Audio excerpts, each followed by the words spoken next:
So we have a really interesting story here that I think is something that a lot of lefties could have told you about prior, but there's actually been a leak about this, right? So this is about the FBI and how their informant process actually ends up basically plotting crimes that otherwise may well have not been committed, and wastes millions of dollars on people who do absolutely nothing to, further justice or anything of the sort. The FBI, this was a big thing during the war on terror, you guys. They would try to find people and essentially turn them on the United States. So they were basically creating the crime that these agencies purport to be fighting or opposing, right? They were creating the very kinds of terror incidents, creating the very kinds of extremism that they claim to be opposing, right? So we have a clip here that I'd like to show you guys. This is Breaking Points breaking down some of the details about this story, and then we'll come back and discuss. We're getting a new window into just how extensive the government's use is of paid informants, and also just how many crimes it's wild. These taxpayer-funded informants are authorized to commit. Let's throw this Ken Vogel tweet up on the screen. This is actually from a report that was in Forbes.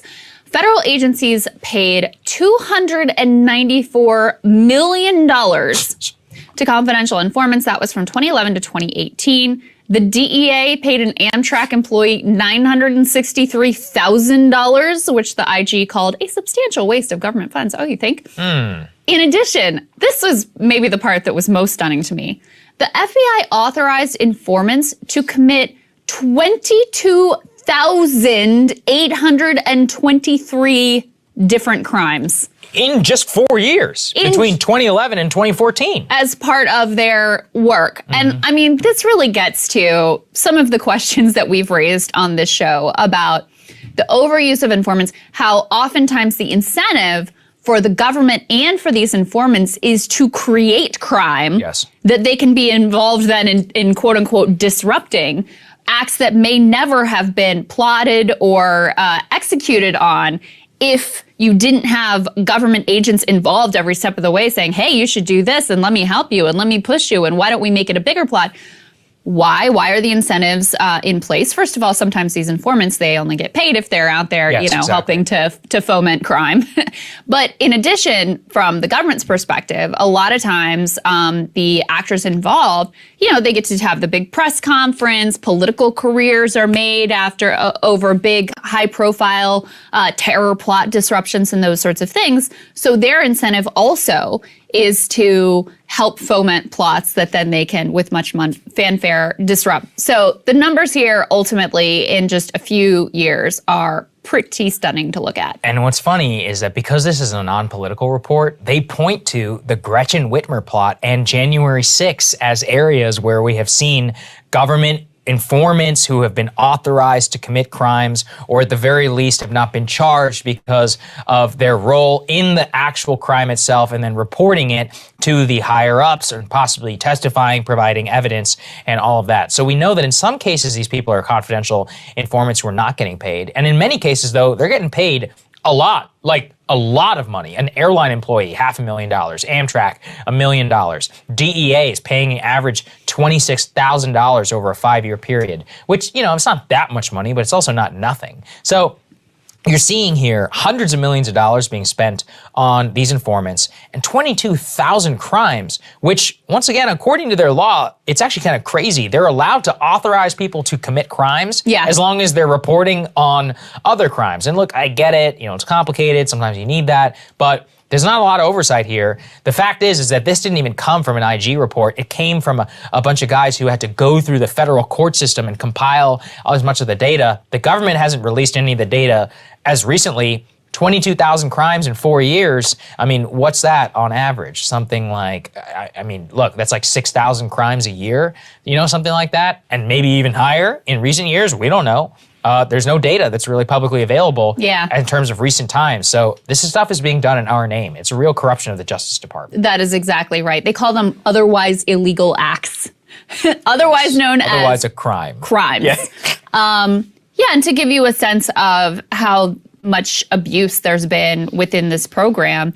A court released, I'm reading from this report, a court released testimony of one confidential informant in Atlanta who received $212,000 from the DEA. DEA has so many of these informants, by the way, from 2011 to 2013. She testified she wasn't sure why she was paid.